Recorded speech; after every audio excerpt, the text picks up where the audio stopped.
Welcome back, dear students. This is the fourth part of important questions of D block elements with very easy concepts. In this video lecture, we will discuss the previous year questions related to D block.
Question है what are transition elements, why they so called. ठीक है, ये question आपके पास काफी बार पूछा गया है और इसके अंदर ये 1 नंबर के अंदर क्वेश्चन पूछा गया है। तो इसमें क्या है कि आपको ट्रांजिशन एलिमेंट्स की डेफिनेशंस बतानी है।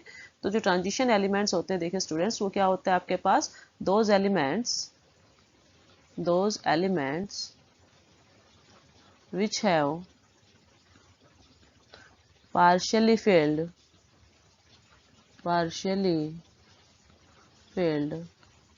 d orbitals in their elementary form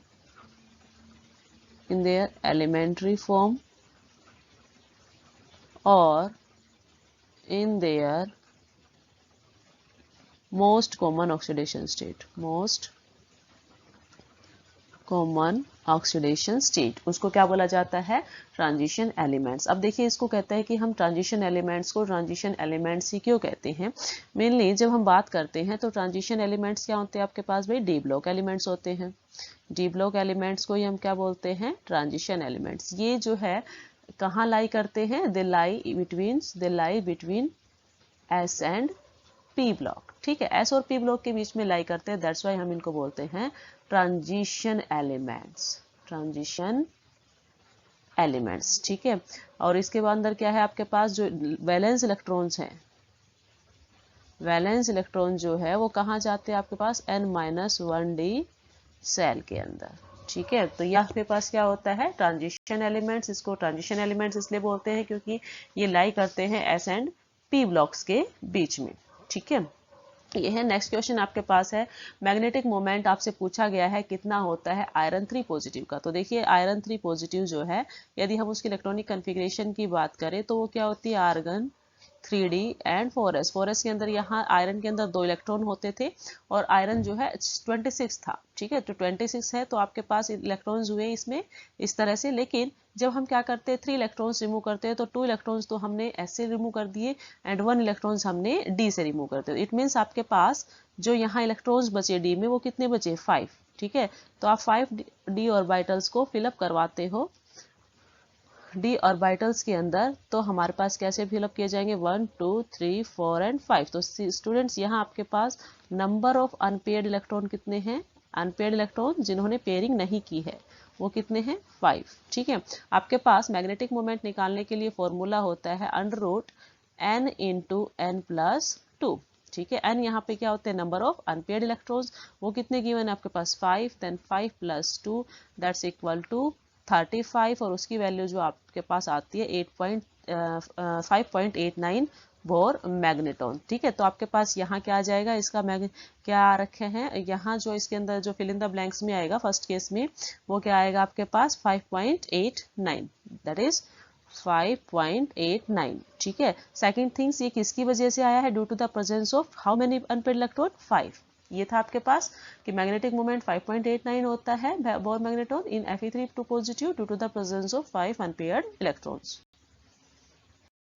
yes students, question आपके पास है, why the salt of zinc, cadmium and mercury are generally white. Generally white क्यों होते हैं, तो देखिए स्टूडेंट्स यदि हम कलर की बात करते हैं, ठीक है, कलर की बात करते हैं ट्रांजिशन एलिमेंट्स के अंदर, तो जो कलर होता है वो मेनली किसकी वजह से आता है, डी ट्रांजिशन की वजह से आता है। कि यदि कोई इलेक्ट्रॉन आपके पास लोअर डी ऑर्बिटल्स में है और वो हायर डी ऑर्बिटल्स के अंदर एक्साइट होता है, ग्राउंड स्टेट से वो एक्साइटेड स्टेट में जाता है, तो एट दैट टाइम वो कुछ एनर्जी क्या करता है, गेन करता है। और जब एक्साइटेड स्टेट, क्योंकि उसकी क्या है, अनस्टेबल स्टेट है, वो वापस बैक अपनी ग्राउंड स्टेट में आएगा, तो उस टाइम कुछ एनर्जी रिलीज होती है और वो एनर्जी जो है वो आपको किसकी फॉर्म में दिखती है, कलर की फॉर्म में दिखती है। ठीक है, कलर आपके पास कैसा आता है, कॉम्प्लीमेंट्री कलर। ठीक है, कॉम्प्लीमेंट्री कलर आपको दिखाई देता है। फॉर एग्जांपल यदि उसने रेड कलर ऑब्जर्व किया है तो आपको ग्रीन कलर प्रोवाइड कराता है। ठीक है, क्वेश्चन में आपसे पूछा गया है कि जिंक है, देन कैडमियम है एंड मरकरी है, तीनों के तीनों क्या होते हैं, सेम ही ग्रुप से बिलोंग करते हैं। सेम ग्रुप से बिलोंग करते हैं मींस इनकी जो वैलेंस सेल है वो डिफर है लेकिन इलेक्ट्रॉनिक कॉन्फ़िगरेशन सेम सी है। ठीक है, तो इनके केस आपके पास नोबल गैस आर्गन आती है, 3d सीरीज का 10th एलिमेंट है, 4s इसके अंदर 2 इलेक्ट्रॉन्स है। ठीक है, देन ये आपके पास आर्गन के बाद 4d सीरीज में जाता है कैडमियम, एंड ये भी फुल्ली फिल्ड है और ये भी आपके पास इस तरह से है। और जब जीनोन की बात करते हैं तो ये 5D सीरीज से बिलोंग करता है, ये आपके पास 5s है और ये आपके पास 6s2 है। तो देखिए स्टूडेंट्स, इस केस में आपके पास यदि आप देखें तो यहाँ तीनों केसेस में d ऑर्बिटल्स और s ऑर्बिटल्स जो है वो क्या है आपके पास, फुल्ली फिल्ड है। फुल्ली फिल्ड है इसका मतलब क्या है, no unpaired electron, no unpaired electron is here, no unpaired electron is present. यदि कोई अनपेयर्ड इलेक्ट्रॉन प्रेजेंट नहीं है तो dd ट्रांजिशन भी नहीं होगी। यदि dd ट्रांजिशन नहीं होगी तो इसका मतलब आपको कलर भी नहीं मिलेगा। कलर नहीं मिलेगा तो आपको वो कैसा दिखेगा, व्हाइट कलर का दिखेगा। ठीक है, ओके। नेक्स्ट क्वेश्चन आपके पास है कि complexes of transition metal series are mainly of high spin. ठीक है, फर्स्ट ट्रांजिशन सीरीज के जो आपके पास कॉम्प्लेक्स फॉर्म होते हैं वो हाई स्पिन बनते हैं। ठीक है, और जो सेकंड और थर्ड सीरीज के होते हैं वो लो स्पिन बनते हैं। इसका मतलब ये है, फर्स्ट सीरीज आपके पास 3D सीरीज होती है, सेकंड सीरीज 4D और थर्ड सीरीज 5D। इसने कहा है कि यदि इसके कॉम्प्लेक्स बनते हैं आपके पास, 3D के जो कॉम्प्लेक्स बनते हैं वो कैसे बने हैं आपके पास, हाई स्पिन बने हैं। ठीक है, 4D और 5D के जो कॉम्प्लेक्स फॉर्म होते हैं वो कैसे बनते हैं आपके पास, लो स्पिन बनते हैं। अब इसका रीजन देखिए क्या है, क्यों ऐसा होता है। क्वेश्चन MDU 2012 के अंदर पूछा गया था। तो देखिए स्टूडेंट्स, जब आप ऑर्बिटल्स की फॉर्मेशन करते हो तो आपको आप क्या देखते हो कि आपके पास मेटल है और मेटल के ऑर्बिटल्स की बात कर रहे हैं हम। ठीक है, ये आपके पास क्या है, 3D ऑर्बिटल। अब 4D है तो क्या होगा, साइज में थोड़ा बड़ा होगा।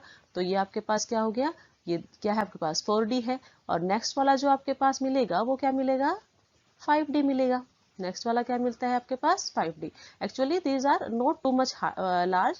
एक्चुअल में जो आपके पास साइज होती है 4D और 5D की वो एग्जैक्टली मतलब सेम सी ही होती है, ज़्यादा डिफरेंस उनके बीच में नहीं होता है क्योंकि लेंथेनाइड कॉन्ट्रैक्शन वहाँ पर आ जाता है।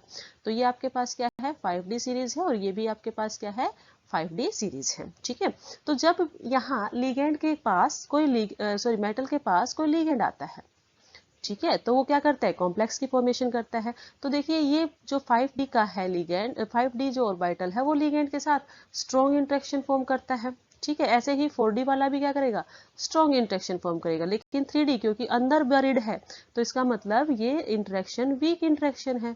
वीक इंटरेक्शन है तो इसका मतलब इलेक्ट्रॉन्स लूजली बाउंड होंगे। यदि लूजली बाउंड होंगे तो आपके पास कॉम्प्लेक्स कैसा बनेगा, हाई स्पिन। लेकिन 5D और 4D के अंदर कॉम्प्लेक्स कैसा बनता है, लो स्पिन। सारे के सारे जो इलेक्ट्रॉन्स होते हैं वो क्या हो जाते हैं, पेयर अप हो जाते हैं। तो कॉम्प्लेक्स कैसा बनता है, लो स्पिन। और यदि अनपेयर्ड रहते हैं तो वो क्या बनता है आपके पास, हाई स्पिन। ठीक है, तो ये इसके अंदर रीजन है कि the elements interact closely with the molecules of ligand. कौन से, 5D और 4D की। एंड उससे क्या होता है, जो क्रिस्टल फील्ड एनर्जी जनरेट होती है। ठीक है, यदि इंटरेक्शन स्ट्रॉन्ग होगा तो CFSC crystal field splitting energy जो होती है वो क्या मिलती है आपके पास, हाई मिलती है। ठीक है, यदि हाई मिलेगी तो जो आपके पास पेयरिंग होती है वो ज्यादा होगी, पेयरिंग मोर होगी। पेयरिंग मोर होगी तो कॉम्प्लेक्स लो स्पिन बनेगा। ठीक है, इसका इन्वर्स कर दीजिए। यदि आपके पास क्या हुआ है, यदि ये बोला जाए कि इंटरेक्शन वीक है तो CFSC की वैल्यू लो है, पेयरिंग कम होगी और कॉम्प्लेक्स हाई स्पिन बनेगा। तो ये सारा डिपेंड करता है इंटरेक्शन के ऊपर कि 3D ने ज्यादा अच्छे से इंटरेक्शन किया है, 4D ने अच्छे से इंटरेक्शन किया है, 5D ने। क्योंकि जो 4D और 5D है वो एग्जैक्टली ज्यादा नहीं, लेकिन उनके जो साइज का डिफरेंस होता है कम। ठीक है, वो एग्जैक्टली सेम से साइज के होते हैं क्योंकि लेंथेनाइड कॉन्ट्रैक्शन उन केस में आ जाता है। लेकिन 3D की साइज स्मॉल होती है, यदि स्मॉल होगी तो उसका लिगेंड के साथ इंटरेक्शन अच्छे से नहीं होगा। उसके जो इलेक्ट्रॉन्स हैं वो अंदर की साइड बरीड है, डीपली बरीड होते हैं। ठीक है, दैट्स वाई इंटरेक्शन अच्छा नहीं होगा। तो CFSC की वैल्यू लो होगी, crystal field splitting energy low होगी और पेयरिंग वहां नहीं होने की वजह से आपका कॉम्प्लेक्स बनेगा वो हाई स्पिन बनेगा। ठीक है, और बाकी 4D और 5D में वो लो स्पिन बनता है।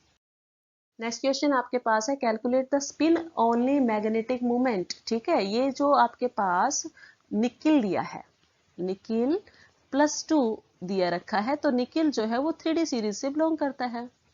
और 3D सीरीज के अंदर मेनली हम स्पिन ओनली मैग्नेटिक मोमेंट का डिस्कशन करते हैं क्योंकि वहां पर ऑर्बिटल कंट्रीब्यूशन क्विंच हो जाता है। स्पिन ओनली मैग्नेटिक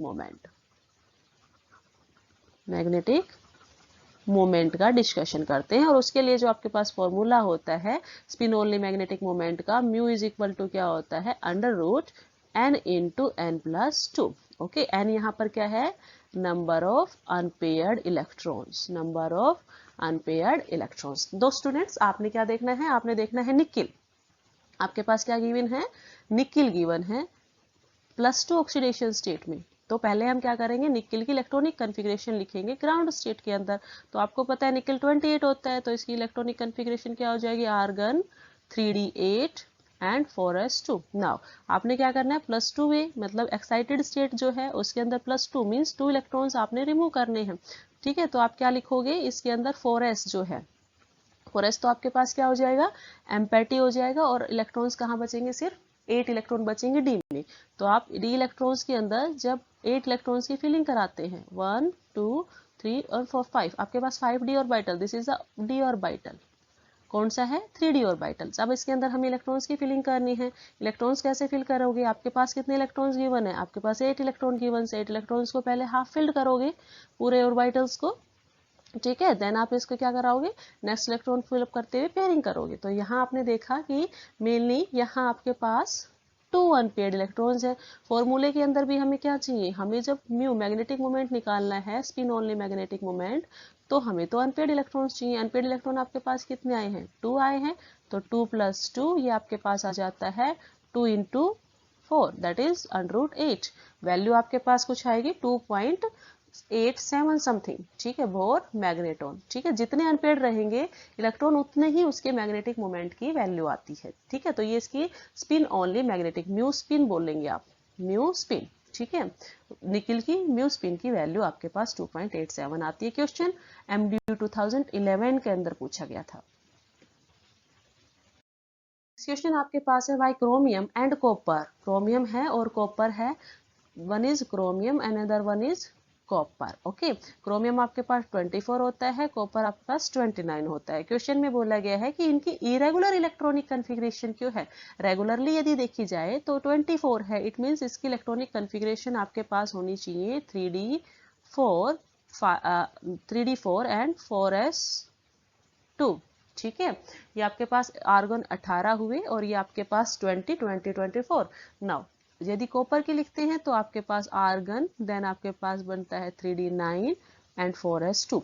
यदि इनकी रेगुलर इलेक्ट्रॉनिक कन्फिग्रेशन देखी जाए तो ये होनी चाहिए। ठीक है, बट ये क्या करते हैं, इलेक्ट्रॉनिक कन्फिग्रेशन ये दिखाने की बजाय इनकी जो एक्चुअल में इलेक्ट्रॉनिक कन्फिग्रेशन आती है, chromium and this one is copper. ठीक है, 1 से मिनट, ये क्या है आपके पास, कॉपर है और ये आपके पास क्रोमियम है। Okay, this one is chromium and this one is copper. Now यदि इनकी इलेक्ट्रॉनिक कन्फिग्रेशन एक्चुअल में देखी जाए तो एक्चुअल में इनकी इलेक्ट्रॉनिक कन्फिग्रेशन कुछ ऐसी होती है, 3d5 and 4s1, second one argon 3d10 4s1।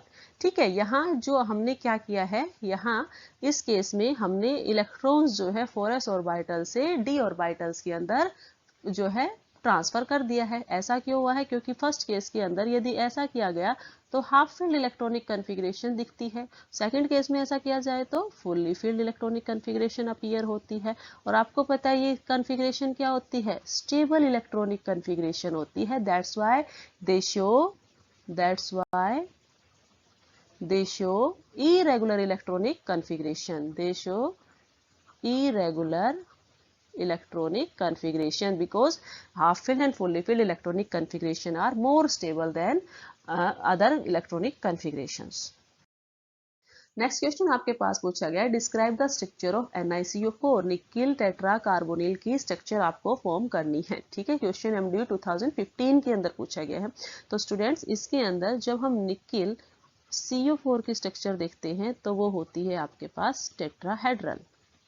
Tetrahedral है, इसका मतलब हाइब्रिडाइजेशन sp3 है। यहाँ आपको देखने से पता चलेगा कि निकिल CO4 जो है वो यहाँ इस केस में निकिल आपके पास 0 ऑक्सीडेशन स्टेट में है, 0 ऑक्सीडेशन स्टेट में है, क्योंकि आपके पास कार्बोनिल है वो तो क्या है, न्यूट्रल लिगेंड है, उसके ऊपर चार्ज क्या है, 0 है, तो ओवरऑल चार्ज निकिल के पास क्या आया, 0 आया, 0 ऑक्सीडेशन स्टेट में होता है। ठीक है, तो जो मेनली इसकी स्ट्रक्चर होती है वो कुछ ऐसी होती है, निकिल है, carbon triple bond O, carbonyl group के अंदर ट्रिपल बॉन्ड होता है ऑक्सीजन के साथ, तो triple bond O and C triple bond O. This is a tetrahedral geometry. Okay, now यदि हम क्या बात करते हैं इसकी प्रिपरेशन की, मेनली जो निकिल टेट्रा कार्बोनिल है, this is the nickel tetra carbonyl.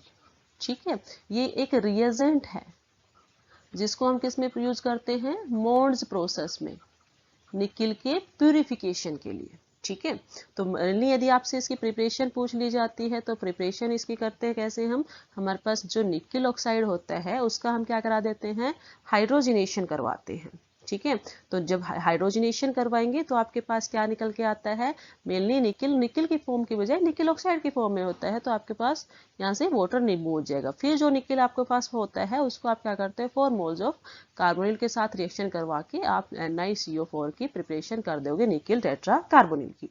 एक तो मेथड ये है, या फिर आप क्या करो, डायरेक्ट क्या करो, निकिल लो और निकिल को 4 मोल्स ऑफ कार्बोनिल के साथ रिएक्शन करवा के NiCO4 की फॉर्मेशंस कर लो. ठीक है, ओके.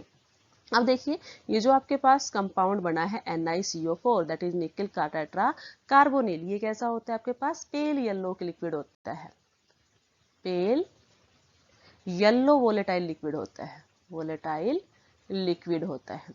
ठीक है, रूम टेम्परेचर जो प्रेशर्स के ऊपर, मेल्टिंग पॉइंट इसका जो यदि डिस्कस करें, मेल्टिंग पॉइंट जो होता है वो होता है इसका -172 डिग्री सेल्सियस.